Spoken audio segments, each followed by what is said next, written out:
ग्वालियर से इस समय की बड़ी खबर आप तक पहुंचा रहे हैं। बड़ी जानकारी के साथ बड़ी खबर इस समय की इंडिया न्यूज की तरफ से ग्वालियर से, जहां सांड की पीट कर हत्या। तो ग्रामीणों ने लाठी डंडों से पीट कर हत्या कर दी है सांड की। तो बड़ी जानकारी, बड़ी खबर इस समय की ग्वालियर से आप तक पहुंचा रहे हैं, जहां सांड की पीट कर हत्या कर दी गई है। तो बड़ी जानकारी इस समय की, जहां ग्रामीणों ने लाठी डंडों से सांड को बुरी तरह पीटा है कि उसकी हत्या ही हो गई। खेत में घुसने पर सांड को जमकर पीटा है। तिगरा थाना क्षेत्र के कुलैत गांव का ये पूरा मामला, जहां मामले की जांच में फिलहाल पुलिस जुट गई है। तो सांड को पीट कर उसकी हत्या कर दी गई है।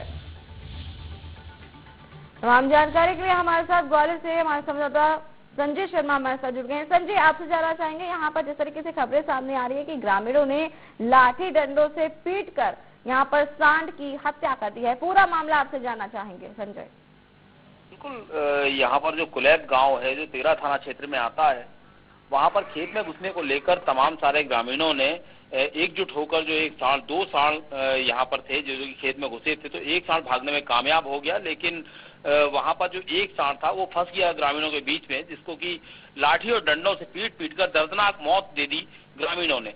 कहा जाता है कि हिंदू धर्म में जो है सांड को और गौवंश को जो है माता और पिता का दर्जा दिया गया है, लेकिन अहम बात यह है कि यहाँ पर जितने भी ग्रामीण थे वे सब जो है हिंदू समाज से ही आते थे। तो कहीं ना कहीं एक बड़ा सोचनीय विषय है ये कि उन लोगों ने ही जो है सांड की हत्या कर दी, पीट कर हत्या कर दी, वो भी मात्र एक खेत में घुसने के चलते। अहम बात यह है कि वहां पर नदी भी थी, उसको पहले नदी में फेंक दिया गया। उसके बाद में जब उसने नदी के अंदर, नदी से बाहर आने की कोशिश की सांड ने, तो उसको लाठी डंडों से नदी के अंदर जो है पीटा गया। तो कहीं ना कहीं उसकी वो निकल नहीं पाया और उसकी डूबने से भी मौत हो गई।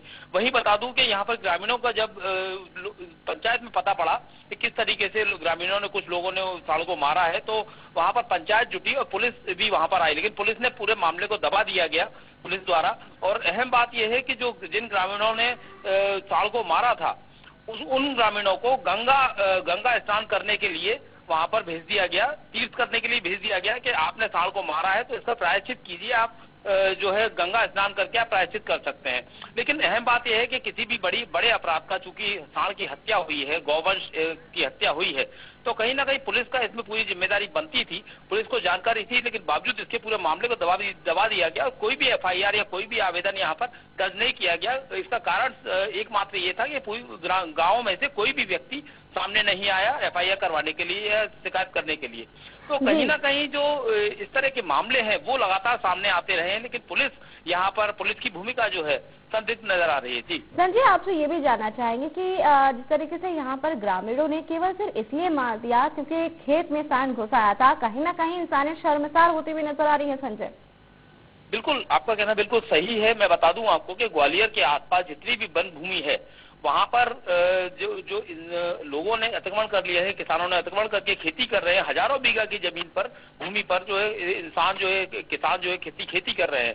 लेकिन जब उसी खेत में, सरकारी भूमि पर चल रहे खेत में जो है एक वो सांड घुस जाता है, कोई गौवंश घुस जाता है, तो उसको पीट कर हत्या कर दी जाती है। तो कहीं ना कहीं एक इंसानियत को शर्मसार करने वाली घटना तो है ही।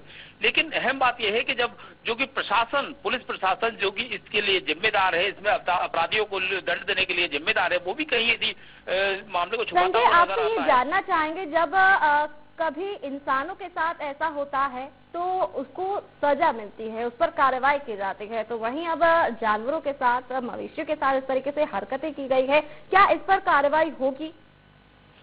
बिल्कुल, मैं बता दूं आपको, कल हम यहाँ पर गए भी थे, हम मौके पर वहाँ पहुंचे थे, तो किसी भी ग्रामीण में वहाँ पर कोई भी बयान देने से इनकार कर दिया। वहीं जी संजय, पूरी जानकारी के लिए बहुत बहुत शुक्रिया आपका।